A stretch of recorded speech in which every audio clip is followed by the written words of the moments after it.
Hello, beautiful creatives. Welcome back to Beginner's Mind, Art Mind. I'm Linda Marcel, and this was one of those weeks where nothing went as planned. So this video is kind of ending up like a vlog. It's got a little bit of this and that.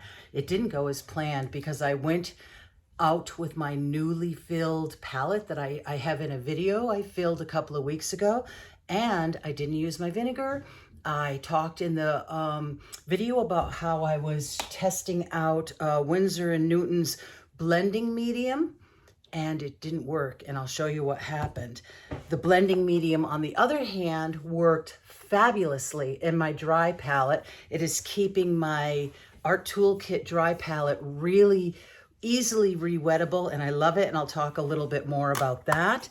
If you remember in one of my prior recent videos, my ultramarine blue Daniel Smith fell out of my, this is the watercolor, and it fell out of my palette somewhere while I was painting. So I filled the ultramarine, and I've had a problem with ultramarine blue in the past. I think a lot of people do. So I refilled it with M. Graham, and it has stayed shiny and not fallen out over a period of a couple of weeks. So that worked out good.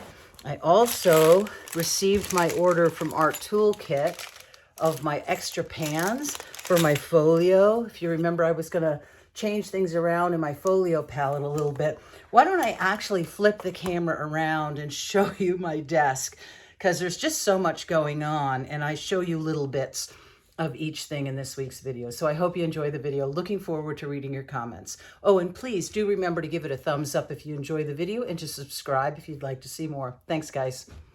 I just wanted to show you everything I got in store for you on this video. So like I said, I end up having to refill this because I used the blending medium and not my standard mixture that I spray my palette down with.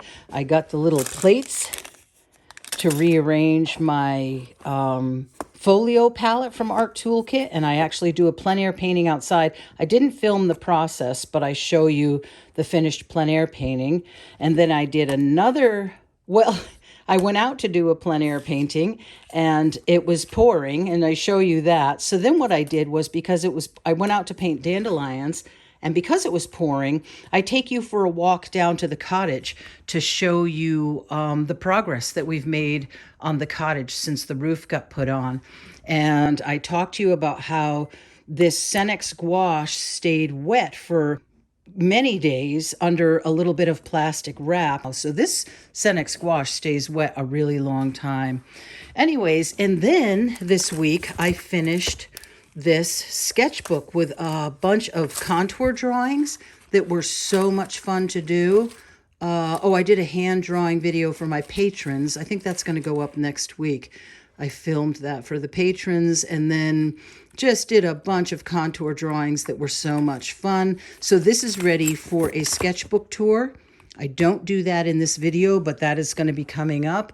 Yeah, just a lot going on. I actually am thinking of taking one of these small journals that I have and restarting that practice that I did last summer of the gratitude journal, and doing just some loose expressive watercolors in these, and then recording my gratitude. So there's a lot of good stuff coming up. This week got laywayed because a couple of things got in the way of what I wanted to do, but I decided to share it with you in sort of a more vlog style video. Looking forward to hearing from you in the comments, and yeah, let me know what your thoughts were.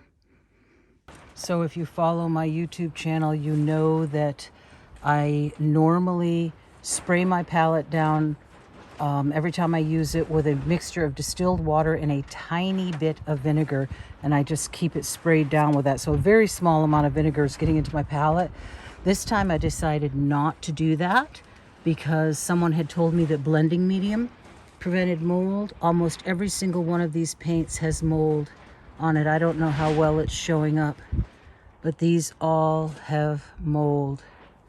And it's a mixture of M. Graham and Holbein paints. And I can't use clove oil. I can't tolerate the clove oil. Even very diluted clove oil, I just cannot tolerate.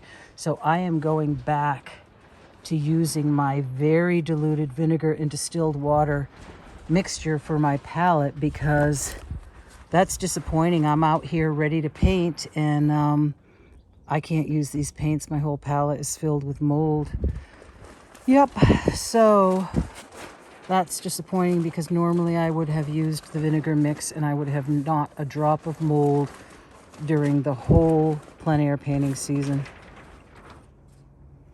So this is that dry gouache palette I set up in the Art Toolkit Folio palette, and it is working beautifully. All of the paints that I use, the Holbein, the Senex, and the M-Gram, are all working fabulously, and there's no worry about mold. They're all dried out. I've had no issues with mold, and yeah, it's really wonderful to use. I'm actually falling in love with the dry gouache. It's so easy to use. That was definitely a worthwhile experiment and investment. I really, really enjoy my art toolkit. Everything I need is packed in there.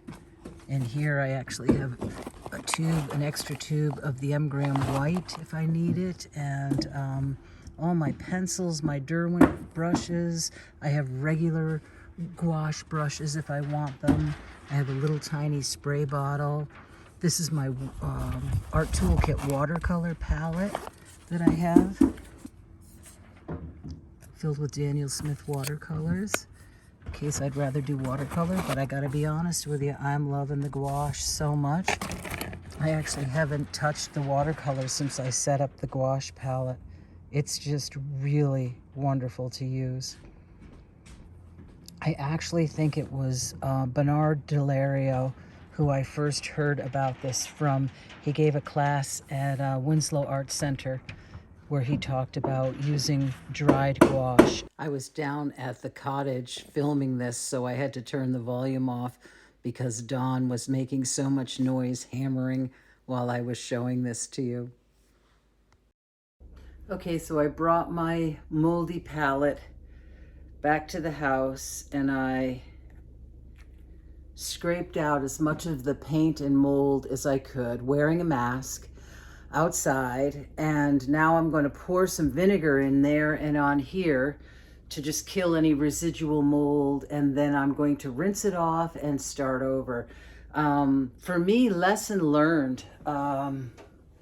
Yeah, blending medium, don't use it. It doesn't work for preventing mold. I mean, don't use it in your wet gouache. The other thing that I did find with this was I loved the blending medium in my dry gouache palette, the dry gouache palette that I just showed you, the plein air painting that I did.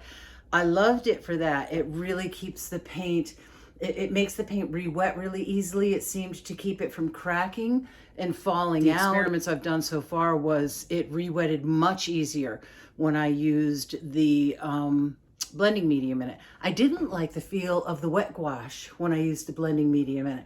I thought it made it sticky. It's kind of hard to express, but I didn't like the feel of it. And I actually think it grew mold, the blending medium. I've never had a palette mold. I filled this palette, well, there's a video on YouTube from when I filled it. I think it was 2 weeks ago. And I was using it. I was using it frequently. And the blending medium, these paints with the blending medium molded so fast, and so much hairy, furry growth in that short a time makes me think there's something in the blending medium that escalated the mold growth. So I'm going to clean this out and I'm going to start over, and I'm going to go back to my vinegar distilled water mix, my tried and true. The last video I did showing you my palette clean out from last year's plein air season. It was palette was a year old. I had topped, you know, certain colors that I used a lot of off, but the blues were, they were a year old. I didn't top the blues off. They were a year old. And all I had been doing was spritzing it down with a small amount of vinegar in a bottle, and then the rest of it distilled water mixtures. And I would just, every time I used it, I would spritz it. People say, aren't you worried about the acid? I actually had a chemist. I really wish I could find the post. I had a chemist post a breakdown once on my on one of my YouTube videos or one of my posts somewhere, and I've never been able to find it. This guy broke it down. He actually chemically broke it down to the amount of acid that you would be putting on the paint by occasionally spritzing the top of the paint. And it was negligible. It was really negligible. People often, mention clove oil. I literally can't tolerate clove oil. And the other thing that concerns me is a lot of people mention alcohol. Spraying alcohol over your palette. Please, if you do that, Google inhaling rubbing alcohol. It's bad. You don't want to be spritzing that a lot and breathing in the fumes, even if you don't have autoimmune disease, even if you don't have asthma and other problems. So that was a heartbreaking loss of paint, expensive paint. And this wasn't even the Cenex paint. This was the M-Gram and the Holbein, which is so expensive. So I think that's what I'm gonna do. I'm gonna try a couple of Cenex colors. The thing is with the Cenex, this is the leftover paint that was on my palette from the painting demo I did a few days ago, and it was last Saturday's YouTube video. And it's still, of course, this is something I can't really show you on, but it's still wet underneath this plastic wrap. The gouache is still really wet and usable. So I took some notes about what happened, the date that I filled this palette originally, and then what happened with the mold. And now I'm just taking notes of what colors that I'm going to change out with the Cenex colors. Okay, so one problem that I'm seeing right away that I didn't think of is with a tube of paint, you can just squeeze it in, and by having to put it in with a palette knife, it's much more tedious, and I'm going to get paint all over the edges of my lid unless I go in and clean all those edges off with a Q-tip or something. So that's a little bit of a nuisance. Another thing that I'm going to do that you guys that have watched my channel for a long time know that I do is I have a small Altoids tin with coconut oil in it. And I like to take a little bit of coconut oil on like my golden medium bottles and anything that screws like this, and take just a very small amount. It's just damp, and don't get it inside your paint container. But I like to wipe the outside of the container inside the lid too. Just be careful you don't get it into your paint, but it really helps, especially if you have arthritis, if that's part of your autoimmune issues. It really does help the jars from sticking and making them very hard to open. So I've been using this and just putting the paint on the tip and then scooping it in. Then I remembered I had a flat one, and I thought, ooh, I bet that would be a lot easier. Oh yes, definitely. Much easier to scoop the paint in. Wow. Much, much, much easier. That's a fabulous improvement.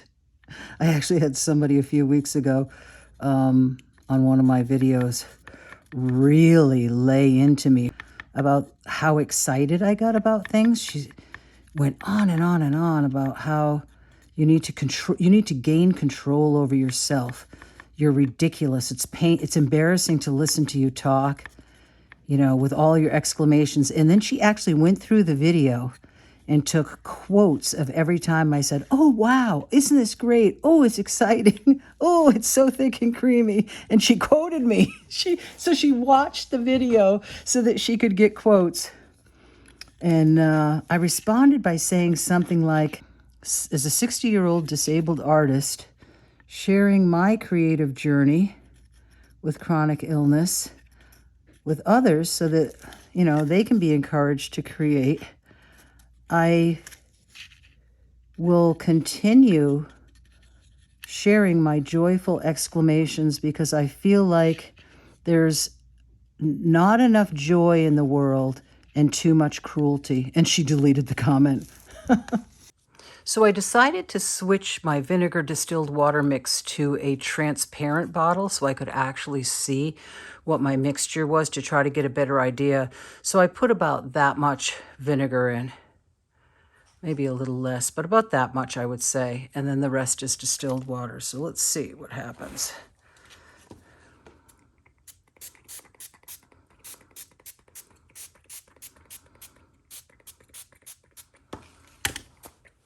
Okay. Now I'm going to let that sit for a minute. And I'm going to show you the changes that I made to this. So maybe I can bring this one here. It's pretty close to what I had. Mostly it's that I switched over to the Senex from the M gram and the Holbein. So the Napathol Red, I switched to Senex Scarlet Red. The Quin Rose that I had, I switched to, oh no, I stayed with the M gram Quinacridone Rose. The Quin Violet, I switched to Holbein Alizarin Crimson. And the Payne's Gray, I hope I don't regret this because I love Payne's Gray, but something at the last minute made me decide to switch to Neutral Tint, which has a little bit more of a purple leaning than Payne's Gray, which has a blue leaning. I just thought it might be really fun for a shadow color, to mix shadow colors. So the next row, I switched from the M gram to the Azo Yellow. I'm sorry, I switched from the M gram Azo Yellow to the Senex Lemon Yellow. And I switched from the Gamboge, the M gram Gamboge, to the Senex Deep Yellow. And the Yellow Ochre I switched to Senex. And the Burnt Sienna I switched to Senex. And the previous one, those were M gram. And then in the greens, the Sap Green, I switched from the M gram to the Senex Olive Green. Hooker's Green, I left at M gram because that's such a dark, beautiful color. I took out the Terra Vert completely and I put in Senex Sap Green because I thought that would be a good color to mix greens off of. And then where the Permanent Green Light was, I added the Holbein Ash Green. So that should be interesting. Okay, and then the fourth row, basically these were a mixture of M gram and Holbein. And what I did was I just switched the Cerulean Blue to Senex, the Ultramarine to Senex, the Aqua Blue is still Holbein, and the Turquoise Green is still Holbein. So a few changes, biggest being the Neutral Tint and the Quinacridone Violet being switched out for Alizarin Crimson. Oh, and then the greens. I changed the greens all up. So it'll be interesting to see what happens. Just hoping it doesn't mold on me now that I've added my vinegar back in. But I'll keep you guys posted on what happens with it. You guys will see me doing some paintings outside with it. And we'll see how it goes. Okay, after I spritzed it with my vinegar distilled water mix, I gave everything a stir with some of these big toothpicks that I have. These are great for that, these big ones.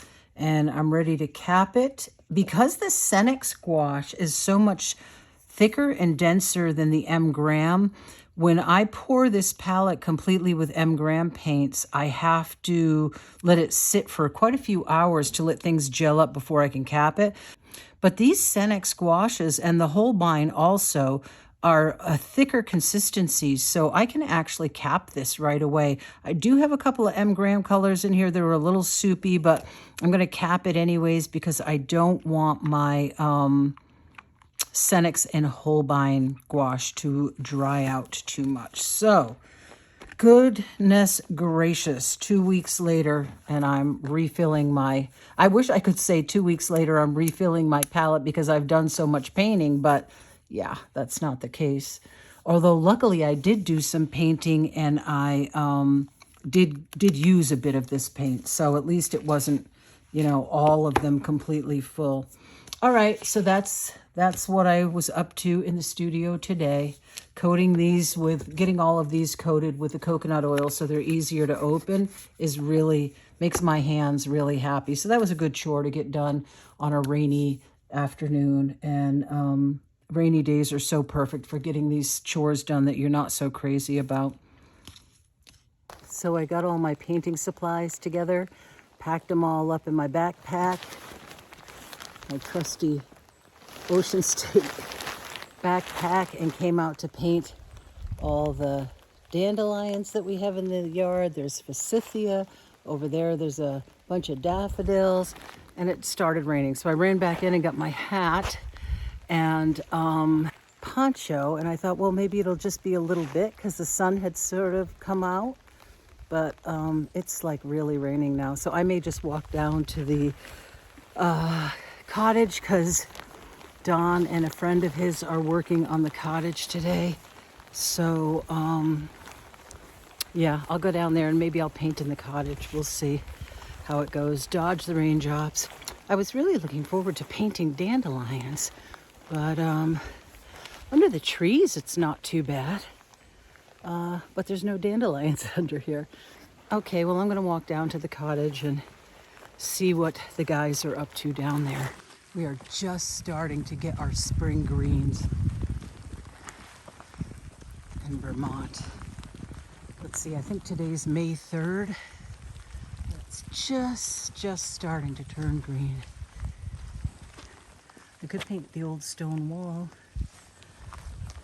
I really enjoyed painting that stone wall and trees that I showed earlier in the video. This is our barn. Oh, it's really starting to rain now.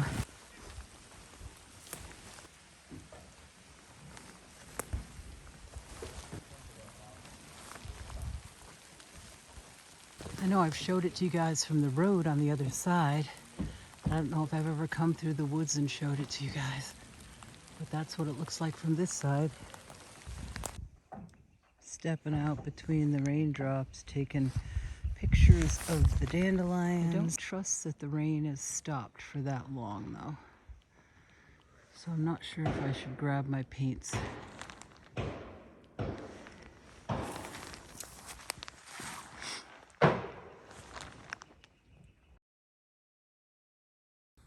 So I did end up starting this at the cottage, and then it got really cold really fast. It was raining and the temperature dropped. So I had Don give me a ride back up to the house when they finished up working, and I came up and finished this in my cozy little art nest.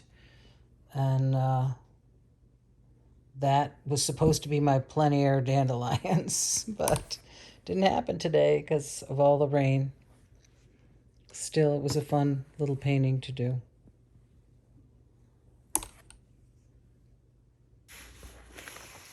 I'm gonna see how I think I want to change my pans around since I've got my new pans in here. I also have a couple of new tubes of paint that I might want to add one or more, and I was going to add the Buff Titanium watercolor since I don't have Buff Titanium and gouache, and this is essentially an opaque watercolor. So that is what I'm going to add as far as I can tell. And I also was thinking that I might, instead of doing one big container of yellow like I said in one of my earlier videos, I think what I'm going to do is have two containers of yellow here. One that I actually take colors out of to mix, and one that I use for pure yellow if I want yellow. So that would be, let's see, that would be that. So there. And then I'll have my clean yellow palette there. And then this, I was going to take out, I actually have been really liking sweeping the white over like that, because that is nice having the big one of white. I could either put 4 of these or 2 of these. And then I have one more color that I can put there. So I may want to try bringing in this Jaune Brilliant #1 by Holbein. I also might want to bring in this moss green. I have a lot of greens in here, but I like this moss green. This is a mixing plate. That's going to be yellow. The other option is I could go with one of these down here and then two of these up here. I just don't know if I want a full pan like that of buff titanium. I might use a small one. Okay, so I got my yellow that I'm going to keep as a pure painting yellow. My yellow is a mixing yellow. I refilled my white in the large panel. I think I'm going to be happy that I left that in the large pan. I added some buff titanium in one of these pans, and I still have a larger square, or I could do any configuration on these. So I want to wait. This is a mixing pan, so I still have two of these and possibly two more, or a big square. I'm not sure, but I think these two colors I may add. Okay, so I did end up filling this larger pan size with the white halfway because I like being able to wipe it out so that if it gets dirty from color mixing, it's over on that side. I could have actually done the same as I did with the yellow. Maybe I should have done that, had two containers but I think I'm going to like that. I think I'm going to like being able to rub it down, the brush down that way. Then I did the titanium buff watercolor, Daniel Smith watercolor. And I did end up putting the moss green in just because, oh my gosh, I really love that color. I feel like this is kind of an unlikely color in a landscape palette, but I do feel like I will use it, so I'm throwing it in there. And then that leaves me this one last square pan, or I could put two of the rectangle pans in its place for two more colors, but I want to think about that. I don't want to rush into it. I want to think about what I might use in there. I just realized I forgot to put the blending medium in the new pans that I filled, so I need to put a couple of drops of that in.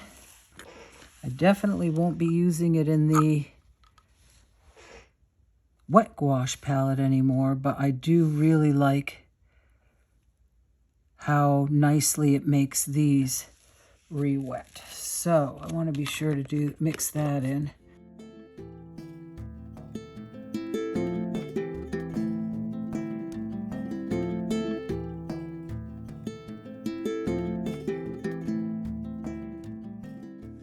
I forget if I showed this to you guys before, but this is my homemade Stay Wet palette where I just cut up a sponge and a paper from a regular Stay Wet palette. And I use this with my wet gouache when I'm going out. And the best thing about this is it's an old Derwent pencil case. I just plugged up the hole that they have in the back, and it fits right inside my art toolkit. That's pretty awesome. Love that. And I can fit my watercolor palette and the dry gouache palette in here, and I can fit my wet gouache palette in here and close the whole thing up. So I got everything in there that I could need. So this Senex gouache is really working out well in here. I've done a few paintings with it, and I'm really pleased with how it's working out. So I'll keep going with it and let you know how it works out over the period of the next couple of weeks and see how it goes. But I think what I'm going to do is just take this little sketchbook. I've had this for years. Colo, it's called. I just don't care for the size. I just never seem to reach for this. So I thought I would take the paint that I have left over on this palette and just play with a few of these pages and see what happens. No real, I may do like a dandelion, not sure, but I think I'm gonna just play with that and see how it goes.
Okay, so I managed to use up most of the paint on my palette. I did end up having to put out some more yellow, but that was fun. Just a really fun, loose, playful painting. I think it might even be fun to go back in with some Neocolor 2s or something and get some more mark making in there. But yeah, these really fast paintings are relaxing and a lot of fun.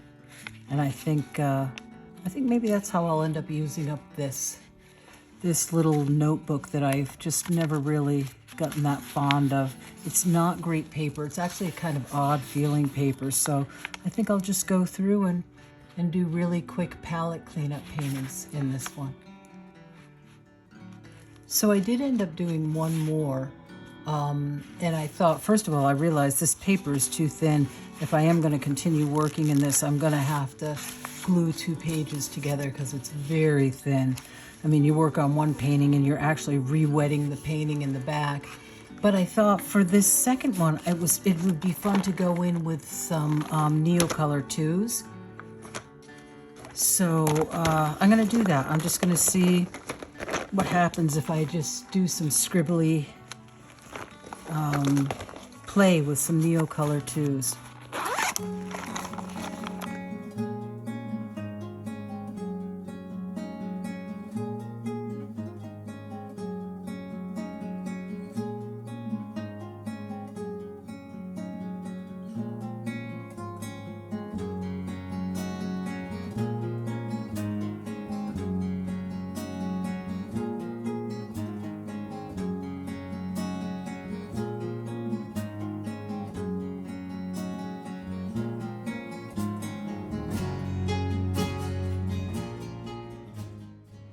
So that's the second painting after I put the Neocolor 2s on it. They really didn't do much for the dandelions. The yellow just wasn't opaque enough to go over the gouache, which kind of surprised me. I thought I would get better marks with yellow. I did end up taking a China marker and kind of scribbling around with that, and that did a little bit more, but still not much. But the Neocolor 2s did nice around the leaves to give it some kind of exciting gestural marks.